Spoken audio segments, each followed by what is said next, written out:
Okay, சரி. நான் கடைசியாக உங்களோடு என்னுடைய ஒரு நிறைவுக்காக உங்களோடு கூட பேசும்படி விரும்புகிறேன். நான் ஏற்கனவே சொன்னது போல இந்த ஐசிஆர்எம் குடும்பமே ஒரு தரிசன குடும்பம். என்ன தரிசனம் சொல்லுங்க? என்ன தரிசனம் நமக்கு? ஆமா, அதை கொஞ்சம் எழுப்புதலா சொல்லணும். தரிசனம் எழுப்புதல், ஆனா அதை சொல்றதுல ஒரு எழுப்புதல் இல்லாத மாதிரி தோணுது. தைரியமா சத்தமா நம்பிக்கையோட சொல்லுங்க, என்ன தரிசனம் நமது? ஆமென். அரசியல் தலைவர்கள் எல்லாம் அவங்களுடைய கொள்கையை சொல்லும்போது அப்படியே அந்த அவங்களுடைய சப்போர்ட்டர்ஸ் இருப்பாங்கல்ல, அவங்கெல்லாம் பயங்கரமாக சத்தம் போடுறாங்க. இப்போ நமக்கு ஆண்டவர் ஒரு தரிசனத்தை கொடுத்திருக்கிறார். இந்த தரிசனம் எழுப்புதல் தரிசனம். அல்லேலூயா. நீங்கள்லாம் இப்போ சொல்ல போறீங்க, நம்ம தரிசனம் என்னது? நம்ம தரிசனம் என்னது? என்ன தரிசனம்? பக்கத்தில் இருக்கவங்கள பார்த்து கையை கொடுத்து சொல்லுங்க, எழுப்புதல் நமது தரிசனம். ஆமென். அப்ப எழுப்புதலை அனுப்புவது தேவன். அந்த நம்பிக்கையிலே நாம் இருக்கின்றோம். So God will send revival. தேவன் ஒரு எழுப்புதலை அனுப்ப போகிறார். ஆனால் அந்த எழுப்புதலுக்கு முன்பதாக அந்த எழுப்புதலுக்காக அவருடைய சபையை ஆயத்தப்படுத்த வேண்டும். ஆயத்தம் இல்லாமல் அது வராது. ஆகவே இந்த நாட்களிலே கர்த்தர் நம்மை ஆயத்தப்படுத்தி கொண்டிருக்கிறார். ஹல்லேலூயா, ஹல்லேலூயா. ஸோ நம்முடைய ஐசிஆர்எம் இந்த தரிசன குடும்பம் அடுத்த வருஷம் 2027 50வது ஆண்டை தொட போகிறது. அது நமக்கு கிடைத்திருக்கிற ஒரு பெரிய பாக்கியம். 50 வருஷத்தை நாம் ரீச் பண்ண போகின்றோம். ரைட், பொன்விழா ஆண்டை நாம் தொட போகிறோம். கர்த்தர் நமக்கு அதை ஒரு கிஃப்டாக கொடுக்கிறார். அப்போ கர்த்தர் ஒரு மனுஷனை தெரிந்து கொண்டு அவருக்கு ஒரு தரிசனத்தை கொடுத்து அந்த மனுஷன் மூலமாக ஒரு ஆவிக்குரிய சந்ததியை கர்த்தர் எழுப்பி அடுத்த சந்ததிக்கு அந்த தரிசனத்தை விட்டு கொடுத்து அடுத்த அவருடைய ஓட்டத்தை முடித்து போய்விட்டாலும் நம்முடைய தலைவர், நம்முடைய அப்போஸ்தலர் அவருடைய ஓட்டத்தை முடித்து போய்விட்டார். ஆனால் ஊழியம் இன்னும் முடியவில்லை. ஆகவே ஊழியம் இன்றைக்கு அந்த தரிசனத்தை பிடித்து கொண்ட மக்கள் மூலமாய், சபை மூலமாய் தொடருகின்றது. ஹல்லேலூயா, ஹல்லேலூயா. எத்தனை பேருக்கு சந்தோஷம்? ஆமென், ஆமென். பக்கத்தில் இருக்கவங்கள கொஞ்சம் பார்த்து சொல்றீங்களா? எழுப்புதல் நம்ம தரிசனம். முகத்திலையும் கொஞ்சம் எழுப்புதல் தெரியணுங்க. Amen. Praise the Lord. So Manjoor சபைக்கு ஒரு பெரிய பங்கு இருக்கிறது. தேவர்ஷோலா சபைக்கு ஒரு பெரிய பங்கு இருக்கிறது. குன்னூர் சபைக்கு பெரிய பங்கு இருக்கிறது. ஹல்லேலூயா. நீலகிரி மாவட்டத்தில் இருக்கிற நம்முடைய ஐசிஆர்எம் சபைகளுக்கெல்லாம் ஒரு பெரிய பங்கு இருக்கின்றது. கர்த்தர் இந்த காரியத்தை செய்ய போகிறார் என்று நாம் நம்பிக்கையோடு முன் செல்ல வேண்டும். ஆகவே இது நம்முடைய 50வது ஆண்டை நோக்கிய பிரயாணத்தினுடைய ஒரு ஆயத்தங்களில் இதுவும் ஒன்று. ஆமென்.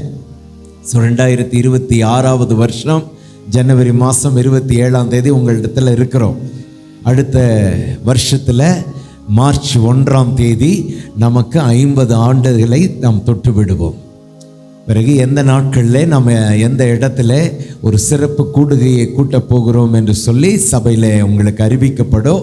அப்பொழுது நீங்கள்லாம் வந்து அதில் கலந்து கொள்ள வேண்டும் என்று அன்போடு கூட உங்களை நாங்கள் வரவேற்கின்றோம். அதற்கான அழைப்பை இன்றைக்கே கொடுத்து விடுகிறோம்.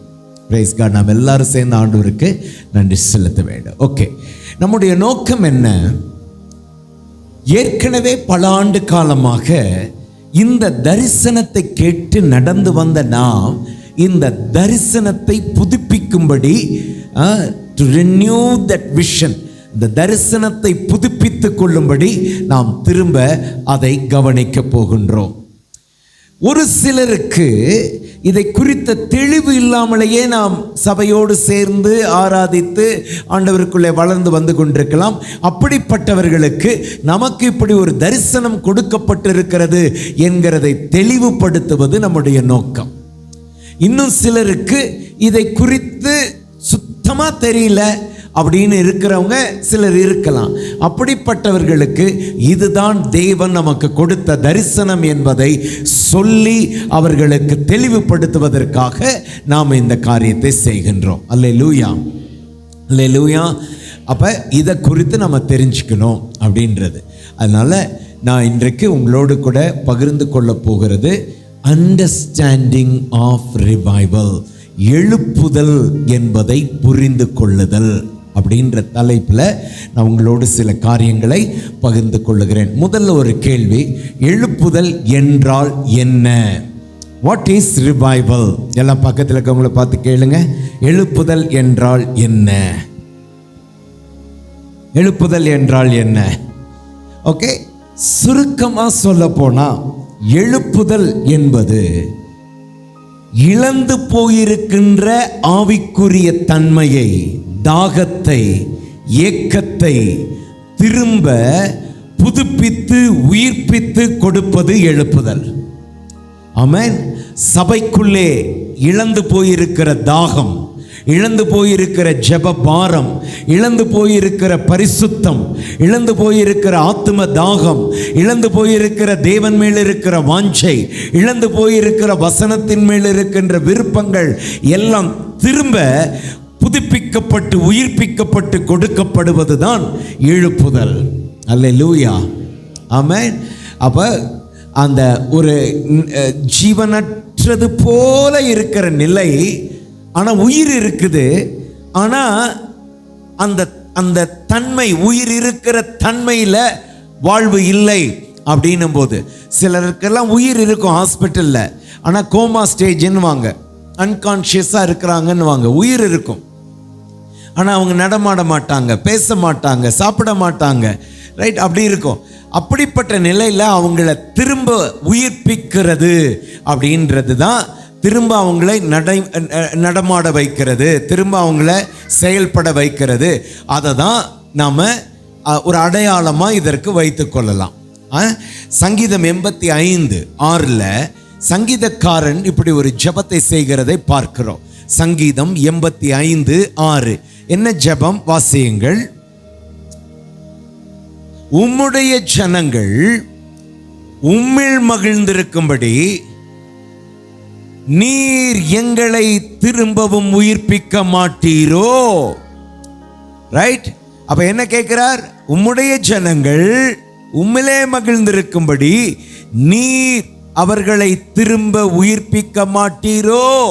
will you not revive us again? அதனால நாங்கள் உம்மிலே மகிழ்ந்திருப்போம். அப்ப உம்மிலே கொண்டிருந்த அந்த ஆனந்தம், உம்மிலே கொண்டிருந்த அந்த சுதந்திரம், உம்மிலே வைத்திருந்த அந்த நம்பிக்கை இன்றைக்கு இழந்து போய் இருக்கிற இந்த ஜனங்களுக்குள்ளே நீர் திரும்பவும் அந்த உயிர் மீட்சியை கொடுப்பீரானால் அவர்கள் உம்மிலே மகிழ்ந்து களி கூற முடியும். அல்லேலூயா. அப்ப எழுப்புதல் என்பது நமக்குள்ளே, தேவ பிள்ளைகளுக்குள்ளே ஆரம்பிக்க வேண்டியது. அல்லேலூயா. எல்லாம் சொல்லுங்க, எழுப்புதல் எங்க ஆரம்பிக்கணும்? எழுப்புதல் எங்க ஆரம்பிக்கணும்? தேசத்தில் ஆரம்பிக்கணுமா, நம்மள ஆரம்பிக்கணுமா? நம்மள ஆரம்பிக்கணும். அப்ப தேசத்தில் எழுப்புதல் வேண்டாமா? வேணும். அப்ப இதுக்கு அதுக்கு என்ன வித்தியாசம்? இங்க ஆரம்பிச்சாதான் தேசத்தில் எழுப்புதலின் தாக்கம் உண்டாக முடியும். அல்லேலூயா. நம்ம மற்ற மக்களை எழுப்புதல் அடையும் சொல்லி ஜெபம் பண்றது அர்த்தமற்ற ஜெபம். அப்படின்னா வேற தெய்வமே, உண்மையான தெய்வத்தை அறியாத மக்கள் அவங்கள சொல்லி அவங்களுக்குள்ள எழுப்புதல் வரட்டும் அப்படின்னா அவங்க என்ன செய்துட்டு இருக்காங்களோ அதை இன்னும் தீவிரமா செய்யட்டும்னு நம்ம ஜெபம் பண்றதா அர்த்தம். ரைட்? ஆனால் தேவ மக்கள், தேவனை அறிந்த மக்களுக்குள்ளே அந்த ஒரு விழிப்புணர்வு, அந்த ஒரு உயிர் மீட்சி வருகின்ற பொழுது அது தேசத்தை தாக்கத்திற்குள் கொண்டு செல்லும். அல்லேலூயா, ஆமென். அதனால முதல்ல எழுப்புதல் என்பது தேவனுடைய திருச்சபையில் உருவாக வேண்டும். எல்லாரும் சொல்லுவோமா? என் கூட சொல்லுங்க பார்க்கலாம். எழுப்புதல் முதலாவது தேவனுடைய திருச்சபையில் ஏற்பட வேண்டும். பக்கத்தில் இருக்கவங்க கையை பிடிச்சி சொல்லுங்க, உங்களில் ஏன்ல தான் ஃபர்ஸ்டா ஏற்படுத்தப்பட வேண்டும். ஆமென். ஓகே, அப்ப இது திரும்ப உயிர் மீட்சி, திரும்ப இழந்த நிலையை பெற்றுக்கொள்வது என்கிற அர்த்தத்தோடு வருகின்ற காரியம். ஓகே, அப்ப எழுப்புதலை குறித்து சிம்பிள் அண்டர்ஸ்டாண்டிங். ஓகே, தேவனை பற்றுகின்ற அந்த பற்றுதல், விசுவாசம், அன்பு, ஏக்கம், தாகம் எல்லாவற்றிலும் இழந்து போயிருக்கிற அந்த நிலையிலிருந்து ஆதி நிலை அப்படின்னா அப்போஸ்தலர் காலத்தில் இருந்த அந்த சபை தான் ஆதி சபை. அந்த காலத்தில் என்ன இருந்ததோ அந்த நிலைக்கு திரும்ப வருகிறது தான் எழுப்புதல். அல்லேலூயா, ஆமென். சரி, இப்ப எழுப்புதல் என்றால் எதுவெல்லாம் எழுப்புதல் இல்லை? What is not revival? எழுப்புதல் இல்லாத காரியம் எது அப்படின்னு நாம சில காரியங்களை பார்க்க போகிறோம். ஏன்னா இப்ப எங்க பார்த்தாலும் எதுக்கெடுத்தாலும் எல்லாத்துக்கும் ரிவைவல் ரிவைவல் ரிவைவல், எழுப்புதல் அப்படின்னு பயன்படுத்த ஆரம்பித்துட்டாங்க. நல்லது, அந்த வார்த்தை அவ்வளவு அட்ராக்டிவா இருக்கிறது, அதுல சந்தோஷம். ஆனா அது உண்மையான எழுப்புதலின் அர்த்தத்தை குறிக்கக்கூடியதா இருக்கிறதா என்பதை எழுப்புதல் தரிசனத்தை பெற்றுக்கொண்ட ICRM குடும்பத்தினருக்கு தெளிவாய் தெரிய வேண்டும். அதற்காக இன்றைக்கு நாம் அதை குறித்து பார்க்கின்றோம். எதுவெல்லாம் எழுப்புதல் இல்லை? What is not revival? இது நமக்கு தெரியலன்னா எல்லாத்தையும் ரிவைவல் என்று நினைத்துக் கொள்ளுவோம். ஆமென். நீங்க எல்லாம் விழிப்போட இருக்கீங்களா? நான் தொடர்ந்து பேசலாமா, போகலாமா? ஓகே, எதுவெல்லாம் எழுப்புதல் இல்லை? ஒரு காரியம், நம்பர் 1, எமோஷனல் எக்ஸைட்மெண்ட். அதாவது உணர்வு பூர்வமா பரவச நிலையிலே பல காரியங்கள் நடக்கிறது. பரவசப்படுதலும் உணர்ச்சி என்ன சொல்லுவோம், உணர்ச்சி வசப்படுதல். உணர்ச்சி வசப்படுதல், பரவசப்படுதல், அது எழுப்புதல் இல்லை. ஆமென். எழுப்புதலிலே ஒரு பரவசம் இருக்கும், அது வேற. ஆனா பரவசப்படுதல் எழுப்புதல் இல்லை. புரிந்தவர்கள் ஒரு அல்லேலூயா, ஆமென். சோ ஒரு ஒன்லி எமோஷனல் லெவல்ல நிற்கக்கூடியது எழுப்புதல் இல்லை. எழுப்புதல் என்பது உள்ளான மனுஷனிலே, ஆவியின் மனுஷனிலே ஏற்படக்கூடிய ஒன்று. அல்லேலூயா, ஆமென். The renewal takes us to the revival. உள்ளே ஏற்படுத்தப்படுகிற புதுப்பிக்கப்படுதல், நமக்கு இந்த ஆண்டு புதுப்பிக்கப்படுதலின் ஆண்டு. This renewal takes us to the revival. இந்த உள்ளான மனுஷனுக்குள்ளே ஏற்படுகின்ற ஒரு தாக்கம் வெளியரங்கமாய் தெரியக்கூடிய ஒரு எழுப்புதலாய் மாறி போகும். அல்லேலூயா, அல்லேலூயா, ஆமென். அப்ப உணர்ச்சி வசப்படுதல், ரொம்ப பரவசமா இருக்கிறது, அதை எழுப்புதல் என்று பார்க்க கூடாது. என்னன்னா மக்கள் எப்ப தெரியுமா எழுப்புதலா இருந்துச்சுன்னுவாங்க, ஒரே சத்தமா இருந்துச்சு, அப்படியே பயங்கர கைத்தட்டலா இருந்துச்சு, அப்படியே ரொம்ப உணர்ச்சி வசப்படுற மாதிரி சூழ்நிலை இருந்தால் அதை எழுப்புதல் என்று நினைத்து விடுகிறார்கள். இல்லை, ரைட்? ஏன்னா கண்ணீர் விட்டு அழுகலாம், உணர்ச்சி வசப்பட்டு அழுது பல நிமிஷங்கள் கண்ணீர் வடித்தும் உண்மையான மனம் திரும்பாமல் போகலாம். அப்போ உணர்ச்சி வசப்படுதல், மனம் திரும்புதல் இல்லாத உணர்ச்சி வசப்படுதல் எழுப்புதலே கிடையாது. ஏன்னா ரிப்பெண்டன்ஸ் எழுப்புதல்ல ஆரம்பமான காரியம். ஆமென். அதனால ஒரு கூட்டத்தில் அவ்வளோ கண்ணீர் வடித்தாங்க, அவ்வளோ பண்ணினாங்கன்னா அது உண்மையான ஆவியானவருடைய கிரியையில் உண்டாயிருந்தால் கர்த்தருக்கு ஸ்தோத்திரம். ஆனால் இந்த வார்த்தைகளினாலே உணர்ச்சி வசப்பட்டு தங்களுடைய காரியத்தை யோசித்து அதை செய்கிறதுனால அது எழுப்புதல் ஆகாது. ஆமென். அதே மாதிரி ஷவுட் பண்ணுவாங்க, பயங்கரமா சத்தம் போடுவாங்க, குதிப்பாங்க, ஆடுவாங்க, டான்ஸ் பண்ணி எல்லாம் ஆராதிப்பாங்க, அதை எழுப்புதல் என்று நாம் எடுத்துக்கொள்ள முடியாது. எழுப்புதல் வந்தால் அப்படி இருக்கும், அது வேற. எழுப்புதல் வருகின்ற போது சந்தோஷமா வெளிப்பட்டு செய்வாங்க. ஆனா இங்கதான் நம்ம கவனிக்க வேண்டியதா இருக்கிறது, வெறும் ஆட்டமும் பாட்டமும் சத்தமும் எழுப்புதல் இல்லை. எங்க ஒபீடியன்ஸ் மிஸ் ஆகுதோ அது எழுப்புதல் இல்லை, கீழ்ப்படிதல். ரைட்? சத்தம் போடலாம், ஆர்ப்பாட்டமா இருக்கலாம், ஆனா தேவனுடைய வார்த்தைக்கு ஏற்றபடி கீழ்ப்படுகின்ற ஒரு மனப்பக்குவம் உண்டாகாத ஒரு காரியம் எழுப்புதல் இல்லை. புரிந்தவர்கள் ஒரு அல்லேலூயா, அல்லேலூயா. அப்போ சில கூட்டத்தில் அப்படி உட்கார்ந்துருக்கும் போது அப்படியே இந்த முடியெல்லாம் அப்படியே பரவசப்பட்டு எழுந்துருத, என்ன சொல்லுவோம் அதுக்கு, புல்லரிக்குது, புல்லரிக்குது, கூஸ் பம்ப்ஸ் வருதுன்னுவாங்க. அப்படி அந்த அந்த மாதிரி புல்லரிக்கிற மாதிரி இருக்குது. ஆனால் லைஃபே சேஞ்ச் ஆகலை, லைஃபே சேஞ்ச் ஆகலை. அப்படி எழுப்புதல் இல்லை. எழுப்புதல் வந்தால் லைஃப் சேஞ்ச் ஆகும். புல்லரிக்கிற மாதிரியும் இருக்கும், லைஃபும் சேஞ்ச் ஆகணும். ரைட்? ஆட்டம் பாட்டமும் இருக்கும், கீழ்ப்படிதலும் இருக்கும். ரைட்? சத்தமும் இருக்கும், வாழ்க்கையின் பரிசுத்தமும் இருக்கும். இது இல்லாதபடி போகின்ற பொழுதுதான் சரியான எழுப்புதலாக இல்லாமல் போய்விடுகிறது. ஹல்லேலூயா. அப்ப மஞ்சூர் சபைக்கு எழுப்புதல், மஞ்சூர் சபையின் மூலமாக எழுப்புதல், மஞ்சூர் சபையின் மூலமாக எழுப்புதல் பரவ போகிறது என்று விசுவாசிக்கிறவர்கள் இதை புரிந்து கொள்ளுகிறவர்களாக இருக்க வேண்டும். அல்லேலூயா, அல்லேலூயா. அதனால இந்த கூட்டத்தில் கர்த்தர் எழுப்புதலுக்காய் தெரிந்து கொண்டிருக்கின்ற சிலரை கர்த்தர் மகிமையாய் அவர் இந்த சூழலிலே நடத்த போகிறார். ஆமென், அல்லேலூயா. இரண்டாவது, என்னுடைய மகன் சொல்லும்போது கூட சொன்னா, பெரிய சர்ச்சில் தான் எழுப்புதல் வரணும்னெல்லாம் இல்லை, அப்படியே ஒரு பெரிய செட்டப்பில் தான் இருக்கணும்னு இல்லை. சில நேரத்தில் கண்ணை கவரக்கூடிய, நம்முடைய மனதை கவர்ந்து கொள்ளக்கூடிய செட்டப்ஸ் இன்னைக்கு அநேக ஊழியங்களில் சர்ச்சஸில் அமைக்கப்படுகிறது. அது தவறுன்னு சொல்லலை. அது இந்த காலத்தில் உண்டான அந்த டெக்னாலஜியினுடைய வளர்ச்சி அப்படி இருக்கின்றது. டெக்னாலஜியினுடைய வளர்ச்சி அப்படி இருக்கின்ற பொழுது கண்ணை கவரக்கூடிய, மனதை கவரக்கூடிய காரியங்கள், சிஸ்டம்ஸ் அதெல்லாம் வைக்கப்படுகிறது. ஆனால் அங்கே தான் ரிவைவல் வரணும்னு எதிர்பார்க்க முடியாது. ரிவைவல் சாதாரணமான இடத்தில் கூட வரும். ஆமென். 1906 அமெரிக்க மாகாணத்தில் அசுசா ஸ்ட்ரீட் அப்படின்னு வாங்க ஒரு தெரு பெயர். அந்த தெரு பெயர் அசுசா, கலிஃபோர்னியா என்கிற மாகாணத்தின் பக்கத்தில் இருக்கின்றது.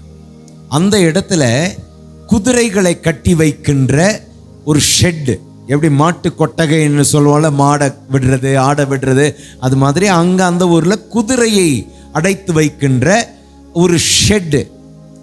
அந்த இடத்திலே கூடி ஜெபித்த மக்கள் மத்தியிலே ஆவியானவர் வல்லமையாய் ஊற்றப்பட்டார். அகில உலகமும் இந்த அசுசா ஸ்ட்ரீட் ரிவைவலை குறித்து அப்பொழுதும் பேசினது. இன்றைக்கும் எழுப்புதலை குறித்து பேசுகின்ற பொழுது அந்த அசுசா ஸ்ட்ரீட் ரிவைவலை குறித்து பேசாமல் எந்த ஒரு எழுப்புதல் பிரசங்கியாரும் இருக்க மாட்டார்கள். ஏன்னா அது ஒரு பெரிய சகாப்தத்தை துவங்கினது இந்த நூற்றாண்டில். ரைட்? அப்படி ஒரு ஆவியானவருடைய கிரியா, சாதாரணமான இடம். ரைட்? அந்த இடத்துல ஸ்மெல் அடிக்குமா, அதெல்லாம் அவங்க கூட்டி கீட்டி எடுத்து உட்கார்ந்து அந்த இடத்துல ஆராதிக்க ஆரம்பித்த மணிக்கணக்காய் தேவ சமூகத்தை அனுபவித்தார்கள். அல்லேலூயா. அதனால பெரிய அளவில் செய்யப்படுகிறது தான் எழுப்புதல் என்று நினைக்க கூடாது. சின்ன இடத்துல, சின்ன ஊர்ல, சின்ன சபையில, சின்ன கூட்டத்தில் அது துவங்கலாம். சில நேரத்தில் வீடுகளில் கூடி ஜெபிக்கின்ற ஒரு கூட்டத்திலே அது தொடங்கலாம். அல்லேலூயா. அதனால ஏதோ பெரிய கூட்டம் அப்படின்னு இல்லை. ஆனால் அதே நேரத்தில் பெரிய கூட்டங்களுக்கு நம்ம எதிரிகளும் ஆயிடக்கூடாது. அது ஒரு வகை, அது நடக்கின்றது. ஆனால் அங்குதான் எழுப்புதல் இருக்கிறது என்று பார்க்க முடியாது. அல்லேலூயா. அதனால அதை பார்க்கணும். அதனால இந்த இடத்துல நீங்க பார்க்கின்ற பொழுது ஒரு காரியம், வேதத்தில் ஒரு அற்புதத்தை நாம மறக்க முடியாது. வனாந்தரத்தில் கூடி வந்த மக்களுக்கு கர்த்தர் ஆகாரம் கொடுக்கிறார். அப்பமும் மீனும் கொடுக்கப்படுகிறது. எவ்வளவு பேர் இருந்தாங்க? 5000 புருஷர்கள் மட்டும். அப்போ அவங்களோட கூட வந்த பெண்கள், பிள்ளைகள் இப்படி எல்லாம் சேர்ந்தா 20000க்கு மேலே இருக்குன்றது தான் வேத அறிஞர்களுடைய ஒரு கூற்று. அப்போ 20000 பேர் என்று வச்சுக்கலாம். இந்த 20000 பேர் அற்புதத்தை பார்த்தாங்க. பெரிய கூட்டம், பரவசம் அடைந்தார்கள். 5 அப்பம் 2 மீன் தான் இருக்குது, எல்லாருக்கும் தெரியும். 5 அப்பம் 2 மீன். இது எல்லார் கண்களுக்கு முன்னால அற்புதம் செய்ய முடிகிறது. அப்படியே எல்லாம் புல்லரித்து போயிருக்கும். அப்பா எடுக்க வந்துட்டு இருக்குது. சர்வ் பண்றவங்களுக்கு எப்படி வருதுன்னே தெரில. காலியாகும் நினைச்சா காலியாகாம வந்துட்டே இருக்குது. பார்க்குறவங்க அப்பா எல்லாரும் சாப்பிட்டு திருப்தி அடைந்தார். மீதியான துணிக்கை வேற 12 கூட இருந்துச்சு. ஆனா அதுக்கப்புறம் என்ன நடந்துச்சு தெரியுமா? நிறைய பேர் இந்த அற்புதத்தை பார்த்தவர்கள் ஆண்டவரை விட்டு விலகி போயிட்டாங்க. நீங்க யோவான் 6ஆம் அதிகாரத்தில் பார்த்தீங்கன்னா இயேசுவே சொல்லுவார், நிறைய பேர் போயிட்டாங்க. ஏன்னா இவங்களுக்கு அற்புதம் வேண்டும், ஆனா தேவனுடைய சத்தியம் வேண்டாம். ரைட்? சத்தியத்தின்படி நடக்கிற கீழ்ப்படுகிற மனப்பான்மை அல்ல. அதனால இந்த கூட்டம் எல்லாமே பரலோகத்திற்கு வந்து சேருமான்னு தெரியாது. எல்லாரும் இயேசுவை பின்பற்றுகிறார்களான்னு தெரியாது. இயேசுவினுடைய அற்புதம் வேண்டும். இயேசு கொடுக்கின்ற அந்த 5 அப்பம் 2 மீன்ல அற்புதம் செய்து கொடுக்கிறது வேணும். ஆனா இயேசுவினுடைய அந்த சரியான போதனைகளிலே நிற்கிற அந்த கீழ்ப்படிதலின் மனப்பான்மை இல்லை. அது எழுப்புதல் அல்ல. நமக்கு அதுவும் வேண்டும், இதுவும் வேண்டும். அற்புதமும் வேண்டும், அற்புதத்தை பார்த்த பிறகு அற்புதரை பின்பற்றுகிற ஒரு கூட்டமும் நமக்கு வேண்டும். ஹல்லேலூயா, ஹல்லேலூயா, பிரைஸ் தி லார்ட். சோ இத பேலன்ஸ் பண்ணுகிறது தான் நம்முடைய முக்கியமான வேலை. அப்ப இதுல நமக்கு எது ஆண்டவரை இம்ப்ரெஸ் பண்ணும்? பெரிய கூட்டம் வந்தா ஆண்டவர் பரவசப்படுவாரா? அல்ல கீழ்ப்படிதலோடு இருக்கிற ஒரு 2 பேரை பார்த்து ஆண்டவர் பரவசப்படுவாரா? ஆமே, உண்மைதானே? அப்ப 1000 பேர் கூடுகிற இடத்துல மனிதர்களுக்கு வேணா இம்ப்ரெஸ் இருக்கலாம், ஐயோ 1000 பேர் கூடிட்டோம்பா அப்படின்னு. ஆனா ஆண்டவருக்கு அந்த 1000த்துல 10 பேர் கீழ்ப்படிதல் உள்ளதோட இருக்கு பாரு, அதை பார்க்கும்போது தான் பரவசம். அல்லேலூயா. அதனால அந்த எழுப்புதல்ல நம்ம ஒரு பேலன்ஸ்டு அண்டர்ஸ்டாண்டிங்கை நம்ம வைத்து கொள்ள வேண்டும். அல்லேலூயா. அதனால நம்ம எந்த லெவல்ல இருந்தாலும், எந்த இடத்துல இருந்தாலும், அன்னோட்டிஸ்ட்னு சொல்லுவோம் பாருங்க. யாருனாலும் அட்ரஸே தெரியாத இடத்துல இருக்கிறோம்னாலும் ஆண்டவருக்கு தெரியும். ஆண்டவருடைய வார்த்தைக்கு கீழ்ப்படிந்து, ஆண்டவருடைய சத்தத்திற்கு செவி கொடுத்து, ஆண்டவருடைய அழைப்புக்கு தங்களை அர்ப்பணித்து வாழுகின்றவர்களை ஆண்டவர் பார்த்து கொண்டிருக்கிறார். அல்லேலூயா. அதனால் அங்கிருந்து தான் எழுப்புதல் துவங்கும். அப்போ பெரிய பெரிய காரியங்கள் தான் இருக்கணும்னு அவசியம் இல்லை. 3வது, எது எழுப்புதல் இல்லைன்னா ரொம்ப சத்தமாக மியூசிக்கில் பெரிய பெரிய மேனிஃபெஸ்டேஷன் அப்படின்னு இருக்குது. மேனிஃபெஸ்டேஷன் ஓகே, பிசாசு ஓடுது, கர்த்தருக்கு ஸ்தோத்திரம். ஆட்கள் கீழே விழுகிறாங்க, கர்த்தருக்கு ஸ்தோத்திரம். ஆனால் அதனால பலன் இருக்கிறதா, ஃப்ரூட் இருக்கிறதா என்பதை வைத்துத்தான் எழுப்புதல் என்பதை நாம் பார்க்கணும். ஆமென். சில நேரத்தில் சில இடங்கள்ல டூ மச் ஆஃப் நாய்ஸ், சத்தம் அதிகம், நாய்ஸ் இருக்குது, ஆனால் voice of God is missing. கர்த்தருடைய சத்தம் அந்த இடத்துல இல்லை. ரைட்? நாய்ஸ் இருக்குது, வாய்ஸ் ஆஃப் காட் இல்லை. அது எழுப்புதல் என்று சொல்ல முடியாது. அதனால சத்தத்தை வச்சு எழுப்புதலை யாரும் பண்ண முடியாது. சில நேரத்தில் ட்ரம் அடிக்கிற சத்தம் நின்னோன்னா கை தட்டுற சத்தமும் நின்று போகும், தெரியுமா? பார்த்துருக்கீங்களா? நீங்க பார்க்கறத பார்த்தா எனக்கு பயமா இருக்குது. ஐயோ, அப்படி எங்க இல்லையா? நான் நிறைய இடத்துல பார்த்துருக்கேங்க. அப்படியே ட்ரம் வேகமாக அடிக்கிற வடைக்கு ஜனங்களும் வேகமாக அடிப்பாங்க. ட்ரம் சத்தம் குறைஞ்ச உடனே ஜனங்களும் அப்படியே நின்றுவாங்க. இது உணர்ச்சி வசப்படுகின்ற அல்லது அந்த சத்தத்தினால் உண்டாகிற ஒரு தாக்கம். சிலர் ஆவியானவருடைய அந்த தொடுதலினால சில ஊழியக்காரர்கள் கைகளை வைக்கும்போது கீழே விழுவாங்க. அது உண்மையாய் நடக்கக்கூடிய ஜென்யூன் ரீசனும் இருக்குது. ஆனால் நிறைய பேர் இந்த விழுகிறத ஒரு மேனிஃபெஸ்டேஷன், அது தேவனுடைய வல்லமையினுடைய வெளிப்பாட்டு, அதனால ரொம்ப அட்ராக்ட் பண்ணி சில ஆள் ஜெபிக்கும் போது ஆள் கீழே விழுகிற வரைக்கும் விடவே மாட்டாங்க. பார்த்தீங்களா? அப்படியே தள்ளிட்டே இருப்பாங்க, போயிட்டே இருப்பாங்க. அப்புறம் அந்த ஆள் நினைக்கும், ஐயோ இவர் விடவே மாட்டார் போல் இருக்குன்னு கீழே விழுந்துட்டா அந்த ஆள் விட்டுருவாரு, அப்புறம் எந்திரிச்சு போயிடலான்னு எந்திரிச்சு போகிறாங்க. இது நிறைய நடக்கிறது. அதே நேரத்தில் உண்மையாக கீழே விழுகிறவங்களும் இருப்பாங்க. ரைட்? ஒரிஜினல் டூப்ளிகேட் 2 இருக்கும். இப்ப கீழே விழுகிறதுனால ஒண்ணும் இல்லை. கீழே விழுந்து எழுகிற ஆள் பரிசுத்தத்தில் நிக்குதா, உண்மையா ஆண்டவருக்காக வைராக்கியமா வாழுதா, அதுதான் right. How that person is standing for God, that matters the most. அல்லேலூயா. நிக்கிற ஆள் ஆண்டவருக்காக எவ்வளவு வைராக்கியமா நிக்குது அப்படின்றத வச்சுதான் ஆண்டவர் மகிமைப்படுகிறார். அல்லேலூயா. இன்றைக்கு அதனால நிறைய டூப்ளிகேட்ஸ் வந்துருச்சு. சிலர்லாம் நல்ல பாடல், ஆராதனை, மியூசிக், சத்தம், லைட்ஸு நல்லா காட்டி அப்படி பண்ணி நீங்கள் போகும்போது பரவசமாக இருக்கும். சபை என்பது பரவசப்படுத்துவதற்காக அல்ல, உணர்ச்சி வசப்படுத்துவதற்காக அல்ல, என்டர்டைன்மெண்ட்டுக்காக அல்ல, கலரை காட்டுறதுக்காக, சத்தத்தை காட்டுறதுக்காக அல்ல, வாழ்க்கையை சுத்தமுள்ளதாய் மாற்றுகிறதற்கு, வாழ்க்கையை இயேசுவுக்காக வாழ வைப்பதற்கு, தேவ ராஜ்யத்திற்காக நிலைக்க வைப்பதற்கு, அதற்குத்தான் சபை, அதற்குத்தான் காரியம். ஸோ இதை கரெக்டாக பேலன்ஸ் பண்ணணும். ரைட். அந்த பேலன்ஸ் இல்லாமல் போயிட்டு இருக்கிறதுனால தான் இன்றைக்கு கவனம். கலாத்தியர் 5ஆம் அதிகாரம் 22, 23 நமக்கு தெரியும். ஆவியின் கனி, ஆவியின் கனி அப்படின்னு சொல்லி அந்த இடத்துல அன்பு, சந்தோஷம், சமாதானம், நீடிய பொறுமை, தயவு, நற்குணம், இச்சையடக்கம், விசுவாசம், இது எல்லாம் அந்த இடத்துல சொல்லப்பட்டிருக்கிறது. இது இல்லாம டிரான்ஸ்ஃபர்மேஷன் நடக்கவே நடக்காது. அல்லேலூயா. இதுதான் இயேசு கிறிஸ்துவுக்குள் இருக்கிற குணாதிசயத்தின் சாராம்சங்கள். இவைகள் ஒரு மனிதனுக்குள்ளே வந்தால்தான் மறுரூபமாகும், டிரான்ஸ்ஃபர்மேஷன் நடக்கும்.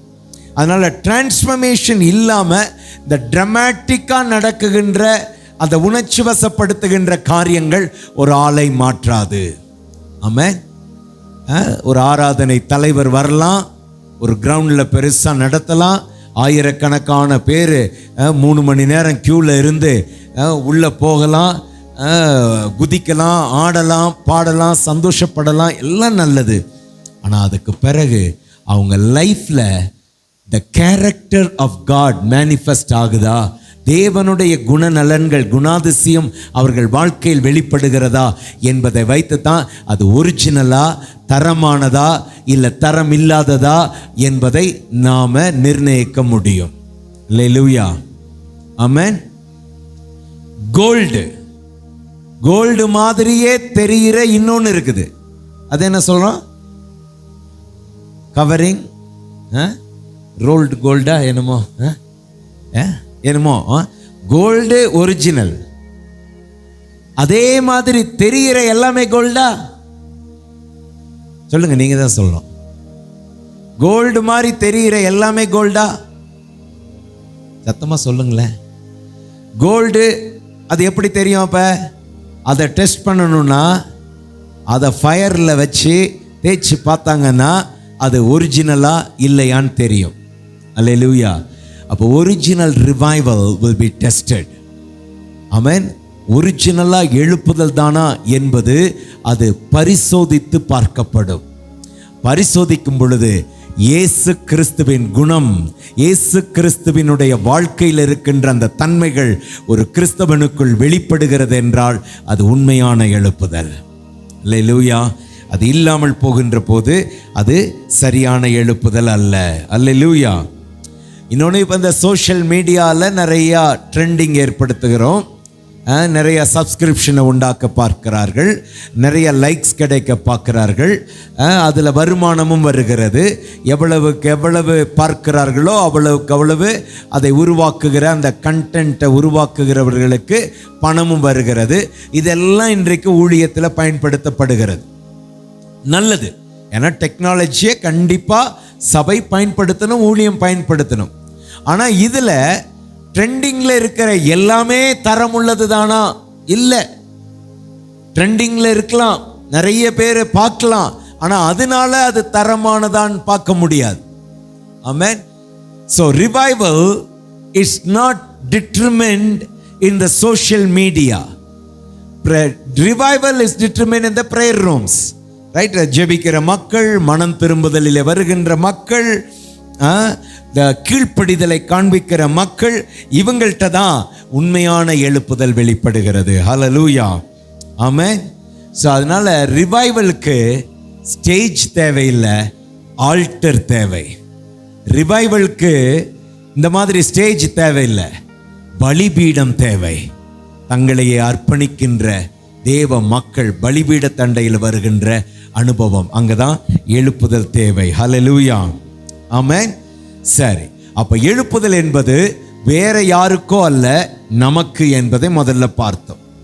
இப்ப எழுப்புதல் என்றால் என்ன என்பதுல நாம இழந்து போயிருக்கிற அந்த ஆதி திருச்சபையில இருந்த ஏக்கம், தாகம், பசி, ஆண்டவர் மேல இருக்கக்கூடிய விசுவாசம், கீழ்ப்படிதல் எல்லாம் புதுப்பிக்கப்பட்டு அந்த நிலைக்கு வருவது எழுப்புதல். அப்ப இதெல்லாம் எழுப்புதல் இல்லை என்பதை ஒரு லிஸ்ட நம்ம பார்த்துட்டோம்.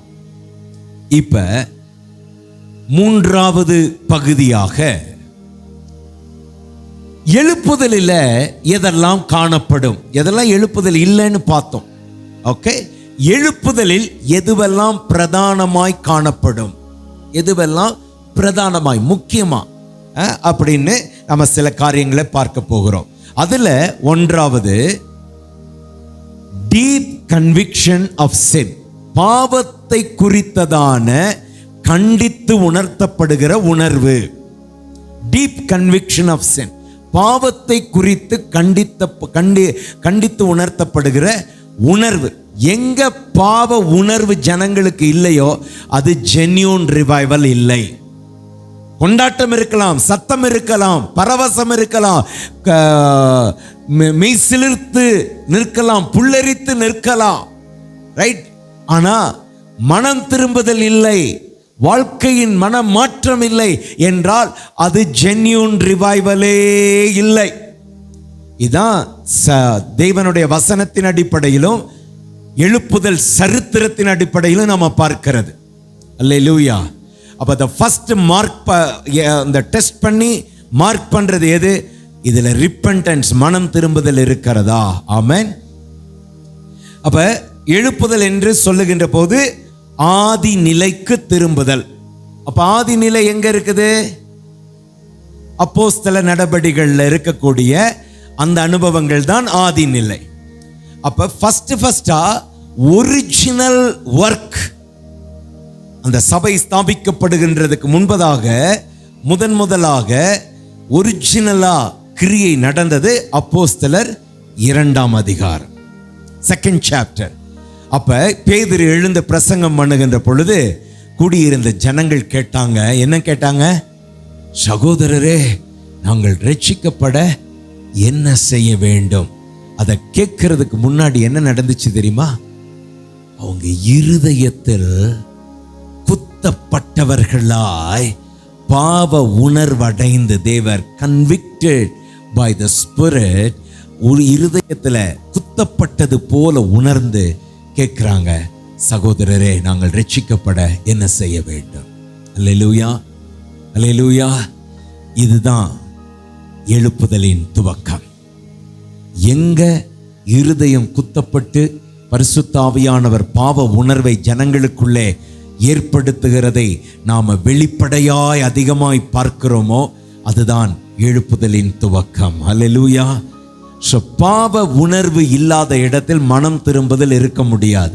மனம் திரும்புதல் இல்லாத இடத்துல எழுப்புதல் இருக்க முடியாது. சில ஆட்கள் ரொம்ப ஃபேமஸா எழுப்புதல்னு பேசிட்டு கூட்டம் கூட்டமா சேர்றாங்க. ஆனா வாழ்க்கை மாறல, மனம் மாறல, அவங்க கூட்டத்துல போகிறவங்களுடைய வாழ்க்கையும் மாறல. அதனால கூட்டத்தை பார்த்தோ பரவசத்தை பார்த்தோ நாம் ஏமாந்து விடக்கூடாது. உண்மையான எழுப்புதலின் தரம் மனம் திரும்புதலில் இருக்கிறது.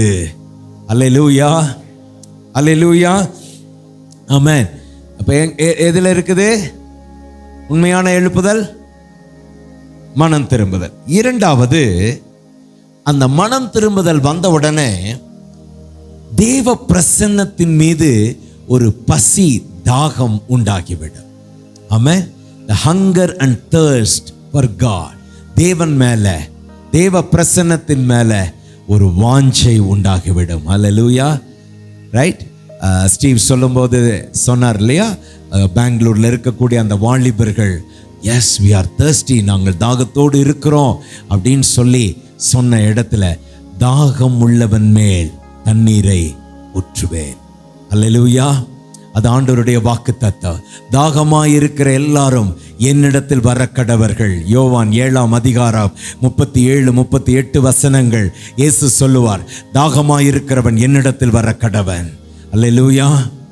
அப்ப தாகத்தோடு இருக்கின்ற காரியம், the hunger and thirst for his presence. அப்ப எழுப்புதல் நேரத்துல அந்த தாகமும் பசியும் இன்னும் பல மடங்கு கூடிவிடும். எழுப்புதலுக்கு முன்னாடி அப்படி தேவை.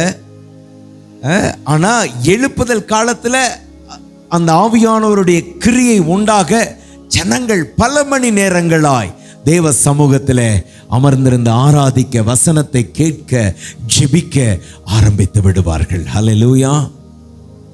praise the Lord. பல இடங்கள், பல சரித்திரம், எழுப்புதல் சரித்திரத்தை நாம் பார்க்கின்ற போது பல இடங்களிலே இந்த காரியங்கள் உண்டாகும். பெங்களூரில் நடந்த எழுப்புதல்ல அப்படியே இரவு பகலாய் டைமை விடாமல் அப்படியே போயிட்டே இருந்துச்சு. பீப்புள் வந்து இருந்துட்டு போயிட்டே இருந்தாங்க. அந்த இடத்துல மக்கள் வந்து கொண்டே இருந்தாங்க என்று பார்க்கின்றோம். ரைட்டா. ஸ்காட்லாந்து என்கிற தேசத்தினுடைய பகுதியிலே ஒரு சின்ன தீவு, ஹெப்ரைடிஸ் ஐலாண்ட் அப்படின்னு சொல்லுவாங்க.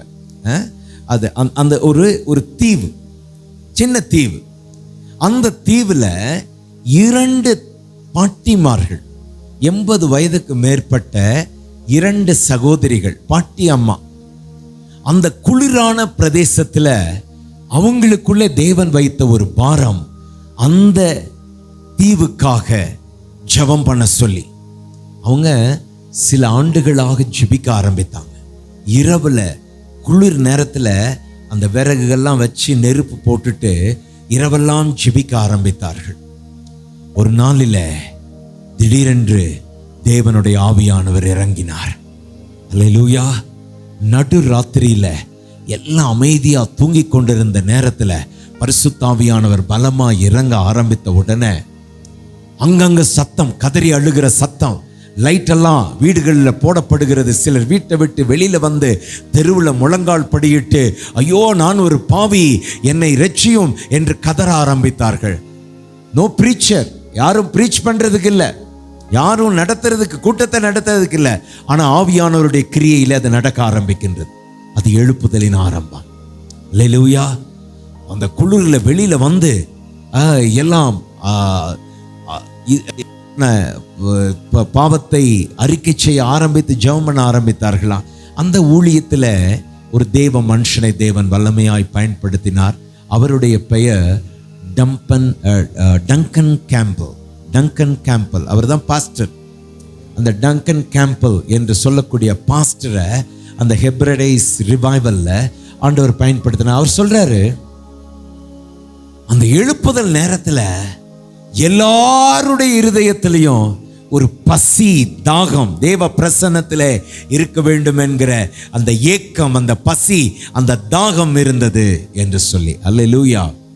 ஆமென். இங்கே இந்தியாவில் பூனா பகுதியில், மகாராஷ்டிரா மாநிலம் பூனா பகுதியில் அப்பொழுது பண்டிட் ரமாபாய் என்று சொல்லக்கூடிய ஒரு பெண்மணியை நம்ம கேள்விப்பட்டிருப்போம். அவங்க நடத்தக்கூடிய முக்தி மிஷன் என்று சொல்லக்கூடிய ஆசிரமம், பெண் பிள்ளைகளுக்கான ஒரு ஆசிரமத்தை நடத்தி கொண்டு வந்தார்கள். இந்த எழுப்புதலினுடைய தாக்கம் இந்த முக்தி மிஷன் கேம்பஸ்ல வெளிப்பட்டிருக்கிறது. அப்ப அவங்க சொல்றாங்க, எல்லாம் சின்ன பிள்ளைங்க, பெண் பிள்ளைங்க இந்த இடத்துல இது பண்ணுனா ஜெபத்தை ஆரம்பித்தா ஜெபம் முடிக்க முடியல. பிள்ளைங்க சாப்பிட கூட போக மாட்டேங்கிறாங்க. 1 மணி நேர கூடுகைக்காக கூடின ஒரு கூடுகை 18 மணி நேரங்கள் தொடர்ந்து இருக்கிறது. அல்லேலூயா. அப்படின்னா இது மனுஷனுடைய செயல் திட்டத்தினாலே அல்ல, ஆவியானவருடைய கிரியையினால. அப்ப மக்களுக்கு அது தெரியல, போக விருப்பம் இல்லை. அந்த மாதிரி பசி, தாகம், இதுதான் willingness. அப்ப willingness to be hunger and thirst for God, தேவனுக்காக பசியோடு தாகத்தோடு இருக்கக்கூடிய ஒரு விருப்பம் நமக்கு இருக்க வேண்டும். அது அந்த ஒரு அடையாளம் உண்மையான எழுப்புதலுக்குரிய அடையாளம். இன்னும் அதிகமாக வேணும், இன்னும் அதிகமாக ஆண்டவருடைய பிரசன்னம் வேண்டும் என்று எதிர்பார்க்கிற காரியம். சங்கீதக்காரனுடைய ஒரு ஏக்கம் 42ஆம் சங்கீதம் 1வது வசனத்தில் நாம் வாசிப்போம், மானானது நீரோடையை வாஞ்சித்து கதறுவது போல என் ஆத்துமா உம்மையே வாஞ்சித்து கதறுகிறது. அந்த ஆத்தும வாஞ்சை விருப்பம், எழுப்புதலுக்கான விருப்பம். 3வது ஒரு அடையாளம் அந்த எழுப்புதலில் இருக்கிறது, renewed love for God's word. தேவனுடைய வார்த்தைக்காக இருக்கக்கூடிய ஒரு புதுப்பிக்கப்பட்ட விருப்பம், renewed desire for God's word. தேவனுடைய வார்த்தைக்கு அப்படியே ஒரு ஏதோ ஒரு புதுப்பிக்கப்பட்டு இருக்கக்கூடிய வாஞ்சை தூண்டி விடுகின்ற ஒரு காரியம் இருக்கும். ஆமென். ஏனென்றால் எழுப்புதல் என்பது எப்போதுமே works on the authority of God's word. தேவனுடைய வார்த்தையின் அதிகாரத்திற்கு உட்பட்டு தான் எழுப்புதலின் கிரியை நடக்கும். அல்லேலூயா, அல்லேலூயா. So God restores that authority of the scripture. தேவன் அவருடைய வார்த்தையில் இருக்கக்கூடிய அந்த வல்லமையை திரும்ப ஜனங்கள் அறிந்து கொள்ளும்படியாய், அந்த ஆதி நிலைக்கு திரும்ப அவருடைய இருதயம் புதுப்பிக்கப்பட்டு வரும்படியாய் அவர் செய்கின்ற பொழுது அந்த கிரியை நடக்கின்றது. ஹல்லேலூயா. எத்தனை பேருக்கு அது ஒரு விருப்பம்? அப்ப தேவனுடைய வார்த்தையின் மேல அவர்களுக்கு இருக்கக்கூடிய பிடிப்பு அதிகமாகும். ஆமென், ஆமென். சில இடங்களில் நம்ம கேள்விப்படுகிறோம் இப்பொழுது, ரைட், மக்கள் வருகிறார்கள், கூட்டங்கள் கூடுகிறது, மக்கள் பரவசப்படுகிறார்கள், மக்கள் சந்தோஷம் அடைகிறார்கள். ஆனால் கர்த்தருடைய வார்த்தை இல்லாத, கர்த்தருடைய வார்த்தை தெளிவாய் சொல்லப்படாத, கர்த்தருடைய வார்த்தைக்கு முக்கியத்துவம் கொடுக்காத கதைகளுக்கும் அவங்க வாழ்க்கையில் நடந்த சம்பவங்களுக்கும் அவங்க செய்த காரியங்கள் இப்படி அப்படி நடந்தது என்று சொல்லுகிறதற்கும் முக்கியத்துவம் கொடுக்கப்படுகிறது. எழுப்புதலிலே தேவ வசனம் சென்ட்ரல் தீமாக இருந்து கொண்டே இருக்கும். தேவ வார்த்தை இல்லாத ஒரு எழுப்புதலே கிடையாது. அல்லேலூயா. தேவ வார்த்தை. அடுத்தது 4வது கீழ்ப்படிதலும் வாழ்க்கையின் நடைமுறை மாற்றமும், change of life style and obedience. Life style change and obedience. எழுப்புதலில் அந்த ஆவியானவருடைய பிரசன்னத்தில் இருக்கும்போது யார் மேலேயும் கசப்பு, கோபம், எரிச்சல் அதெல்லாம் வச்சுட்டு அங்கே இருக்க முடியாது. சாதாரண லைஃப் ஸ்டைலில் கசப்போட இருந்துட்டு கூடி வந்து ஆராதிச்சுட்டு போயிடலாம். ஆனா ரிவைவல், பரிசுத்த ஆவியானவர் வல்லமையாய் கிரியை செய்து கொண்டிருக்கிறார் என்றால் ஆவியானவர் ரொம்ப சென்சிட்டிவ், ரொம்ப மென்மையானவர். ஆமென். அங்க கசப்போட ஒரு ஆள் உட்கார்ந்து இருக்க வாய்ப்பு இல்லை. சண்டையோட பிரச்சனைகளோட அதை செட்டில் பண்ணாம ஒரு ஆள் அங்க வாழ முடியாது. அப்ப என்ன ஆகும்? ஒருத்தர் மேல ஒருத்தர் கசப்புல இருந்தா அவங்களுக்குள்ள அந்த மனம் ஒன்றி போகின்ற, அவங்கள்ட்ட மன்னிப்பு கேட்டு ஒருவரோடு ஒருவர் சமரசம் ஆய்கொள்ளுகின்ற காரியங்கள் நடந்துவிடும். அல்லேலூயா, அல்லேலூயா, பிரைஸ் தி லார்ட். இன்னைக்கு நம்ம ஊர்ல 1000 சண்டைகளை வச்சுக்கிட்டு 1000 பேர் உள்ள சபையா நம்ம இருக்கலாம். உள்ள உண்மையான ஐக்கியம் இல்லாம இருக்கலாம். ஒருத்தர் சில வீடுகளுக்கெல்லாம் நான் செத்தா கூட போக மாட்டேன் அப்படின்னு அவருடைய வைராக்கியத்தோடு இருப்பாங்க. நீ செத்த பிறகு எங்கே போவ? நீ போனா என்ன, போகலன்னா என்ன, ரைட்? ஆனால் செத்தா கூட போக மாட்டேன், அவர் மூஞ்சில முழிக்க மாட்டேன், அவங்க வீட்டு வாசல்ல காலை வைக்க மாட்டேன், அங்கே கையை நினைக்க மாட்டேன், என்னெல்லாம் சொல்கிறாங்க பாருங்க, ரைட்? கசப்பு, கோபம், வைராக்கியம், இப்படிப்பட்ட மாம்சத்திற்கு அடுத்த காரியங்கள் எழுப்புதலோடு இணைந்து செல்ல முடியாது. அதெல்லாம் கட்டாயிடும். நம்ம எப்படி பேசுகிறோம், எப்படி கூடி வருகிறோம், ஆராதிக்கிறோம், எப்படி நம்முடைய மனநிலை இருக்கிறது, இந்த லைஃப் ஸ்டைல் சேஞ்ச், இது எழுப்புதலிலே வெளிப்படுகின்ற ஒன்றாய் காணப்படுகிறது. ஹல்லேலூயா, ஆமென். அதான் அந்த மறுரூபமாக்கப்பட்ட வாழ்க்கை. எழுப்புதல் என்பது ஒரு மனிதனுடைய வாழ்க்கையை மறுரூபப்படுத்தி விடுகிறது. Praise God. அல்லேலூயா, அல்லேலூயா, ஆமென். இன்றைக்கு நிறைய பேர் போராடுறாங்க, வாழ்க்கை மாறல. வருஷக்கணக்கா சபைக்கு வர்றோம், ஆனா வாழ்க்கை மாறவில்லை, வாழ்க்கை முறை மாறவில்லை. ரைட்? தேவனுக்கு கீழ்ப்படுகின்ற அந்த கீழ்ப்படிதல் இல்லை. எல்லாம் சொல்றோம், செய்யறோம், ஆனா கீழ்ப்படுகின்ற உணர்வு இல்லை. அதனால எழுப்புதல் என்பது ரிலீஜியஸ் எக்ஸைட்மெண்ட் இல்லை, ஏதோ ஒரு பரவசப்படுத்தி அனுப்ப விடுகிறது அல்ல. கீழ்ப்படிதலோடு வாழ்க்கை வாழுகின்ற முறையிலே ஒரு மறுரூபம் உண்டாகிறது தான் எழுப்புதல். அல்லேலூயா, அல்லேலூயா, பிரைஸ் காட். அதே மாதிரி இந்த எழுப்புதல் வருகின்ற பொழுது தீவிரமாய் சுவிசேஷம் பிரசங்கிக்கப்படும், தீவிரமாய் சுவிசேஷம் அறிவிக்கப்படும், தீவிரமாய் ஆண்டவருடைய நாமம் அறிவிக்கப்படும். ஆத்தும பாரத்தில் ஜனங்கள் எப்படியாகலும் இந்த சுவிசேஷத்தை கொண்டு போக வேண்டும். கொரியா தேசத்தில் ஒரு பெரிய எழுப்புதல் உண்டானது. ஜனங்கள் பலாயிரக்கணக்கில் ரட்சிக்கப்பட்டாங்க. அதிகாலை ஜெபங்கள் அங்கெல்லாம் லைஃப் ஸ்டைலாய் மாறி போனது. கூட்டம் கூட்டமாக ஜனங்கள் ஜெபத்திற்கு வந்து கலந்து கொள்ள ஜெபம் இருந்தது, வாஞ்சை இருந்தது. இன்னொன்று என்ன தெரியுமா? கொரியா சபை போல உலகம் முழுவதும் மிஷனரிஸை அனுப்பின சபை இந்த கடந்த சில வருடங்களிலே வேற இடங்கள் இல்லை. கொரியா மிஷனரிஸ் எல்லா இடங்களுக்கும் போனாங்க. ஏன் தெரியுமா?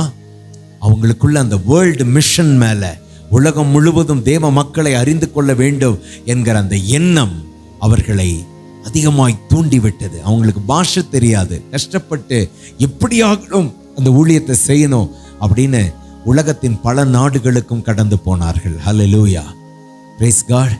ஸோ மஞ்சூர் சபை அநேக மிஷனரிகளை பல இடங்களிலே ஏற்கனவே அனுப்பியிருக்கிற சபை. ஆமென்.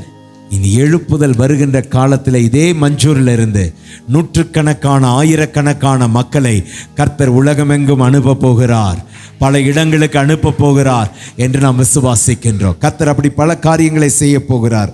அல்லேலூயா, ஆமென். இதற்காக தான் உபவாசம், இதற்காக தான் ஜெபம், இதற்காக தான் தேவனுடைய வார்த்தை, இதற்காக தான் அபிஷேகிக்கப்பட்ட தேவ மனிதர்களுடைய அந்த ஊழியம் தேவையா இருக்கிறது. ரைட்? ஜனங்கள் உணர்வடைந்து தேவனிடத்திலே திரும்ப வேண்டும்.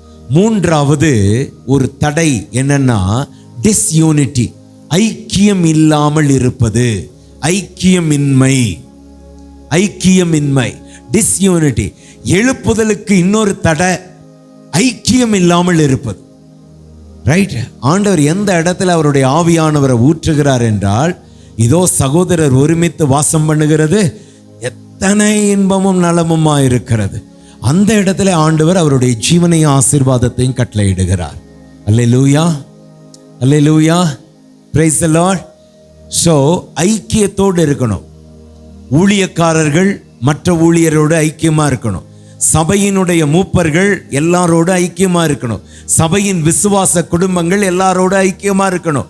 சபையில் இருக்கிற ஒவ்வொருவரும் ஐக்கியத்தை காப்பாற்றி கொள்ள வேண்டும். நம்ம எல்லாரும் ஆண்டவருடைய பிள்ளைகள், நம்ம எல்லாருக்கும் அவர் தகப்பனா இருக்கிறார். அல்லேலூயா. அதனால் அவர் பட்சபாதம் உள்ளவர் அல்ல. நாம் எல்லாரோடும் ஐக்கியத்தோடு அன்போடு இருக்க பழகி கொள்ள வேண்டும். யார் மேலையும் கசப்பை வச்சுக்கூடாது. ஆமென், பிரைஸ் தி லார்ட். அது மாதிரி நமக்கு நிறைய ப்ரோக்ராமை வைக்கிறதுனால எழுப்புதல் வராது, தேவனோடு ஐக்கியத்தை வைக்கிறதுனால தான் எழுப்புதல் வரும். அல்லேலூயா. It's not a programme, but it is the intimacy, it's the relationship, அவரோடு வைக்கக்கூடிய உறவு. ஆமென், அல்லேலூயா. சரி, இப்போ இந்த காரியங்களை நம்ம மத்தியில் இந்த நாளில் நம்ம வைத்திருக்கிறோம். சரி, இன்னைக்கு நம்ம என்ன செய்ய போகிறோம்னா ஆண்டவர்கிட்ட கேட்க போகிறோம். ஆண்டவர், எங்களுக்குள்ள இருந்து எடுக்க வேண்டியதை எடுத்து, பிடுங்க வேண்டியதை பிடுங்கி, நட வேண்டியதை நட்டு, அவிந்து போயிருக்கிற அக்கினியை திரும்ப அதை ஊதி, உம்முடைய காற்றை வீசி, ஆவியானவரை வீசி அதை அனல் மூட்டி எரிய விட வேண்டும் என்று சொல்லி இப்போ கேட்க போகிறோம். நாம் எழுந்து நிற்கலாமா? தேவனுடைய சமூகத்தில் எழுந்து நிற்க போகிறோம். ஒரு சில நிமிடங்கள்